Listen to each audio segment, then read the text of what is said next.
So Dak went ahead and signed that shit, didn't he? He went ahead and signed that shit. He proved me wrong. Like he actually proved me wrong, man. And damn, Dak proved me wrong, bro. He really proved how much of a sucker he really is. God damn. So according to recent reports, Dak Prescott signed the franchise tender, worth 31.4 million this year. Um, but still, that's pending if they don't get a long-term deal signed by July 15th, and of course, everything else is obvious after that.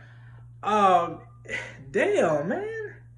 Bro, Dak lost the only piece of leverage he had, man. Like, the only two things a man have in this world are his balls and his word. And I feel like Dak just lost his balls in this whole agreement, bro. Like, you're letting Jerry Jones screw you out of 7 to 8 potential $1 million, bro. Whether you're worth it or not, it's still up for debate. You know what I'm saying? Cowboy, like a lot of Cowboy fans still think so. Obviously, Eagle fans don't, but a lot of us want Dak to get paid just so they can be a salary cap hell for the next few years. You know what I'm saying? Wow, he actually signed it. Wow. But you know what this means, though, right? So we're still relying on what, July 15th. So like 20 days. 20 days until we figure out the future of the Dallas Cowboys season. Because, okay, so let's just play out two scenarios, right? Okay, Dak signs a franchise tender. He shows up for camp, what have you. And they don't get a deal done. Okay. So now you're looking at Dak Prescott already looking towards the future a year ahead instead of the season that's possibly at hand if that second wave don't mess up too much. You know what I'm saying? The NFL season is still guaranteed, but of course COVID and all that, you never know. But the season that we're guaranteed to have as of right now, he wouldn't be able to focus on that because he's looking towards the future like, I wonder how good I would look in Carolina blue. I wonder how good I would look in Detroit blue and silver. Man, I wonder how good I would look in Chicago after Nick Foles injures himself for the whole season again. Man, it's just so many things Dak is like going to look forward to if they don't get a deal done, which I'm still expecting them not to. Because how are you going to do it? How are you going to do it, bro? Are you just going to tack on $48 million to the already franchise tender that he's already about to sign? I don't think you can do that. Correct me if I'm wrong, but I don't think you can add money to a franchise tender. But the thing about it is, though, Carson Wentz is only like $600,000 above him because I think Dak is making 31.4 this upcoming season. With the franchise tag, and then Carson Wentz is making 32 the first year of his contract. And then I think it's like 34, 35 after that. But the thing about it is, man, and I'm just keeping it like a whole 100.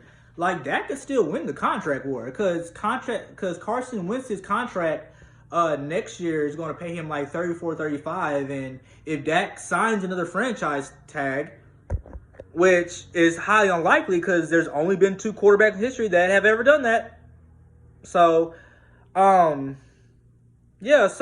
Carson Wentz making 34, 35 million, and the franchise tag for the Cowboys is going to be worth 37.7 million next year. So, honestly, Dak could still win the contract war, unless Carson Wentz just has some, Aaron Rodgers 46-5 touchdown season. Then Howie might dig deep more than pockets. But right now we're looking at Carson Wentz 32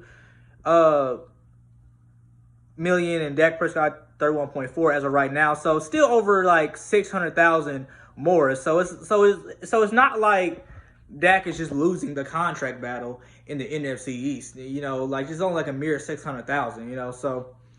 And then not even including state taxes of both states. I mean, Texas doesn't really have a state tax, but it's like there's still still taxes you gotta pay on on a certain amount of money compared to Philadelphia, and I don't know anything about Philadelphia tax laws. So either way, it's like the contract's still landlocked. But the thing about it is, okay, Dak is not going to focus on any of all this season. And excuse me for going and back and forth, still working on that. But going into the season, man, Dak is already looking towards the future. So how good are the Cowboys really going to be? Is he really going to want to put up 5,000 yards, 4,500 yards for, if he knows he's going to get signed to a team last year? You know what I'm saying? If Dak Prescott is a top 10 quarterback like everybody says he is, he shouldn't have a problem stinging it up this year, just because he doesn't give one to the Cowboys, because he doesn't want to give the Cowboys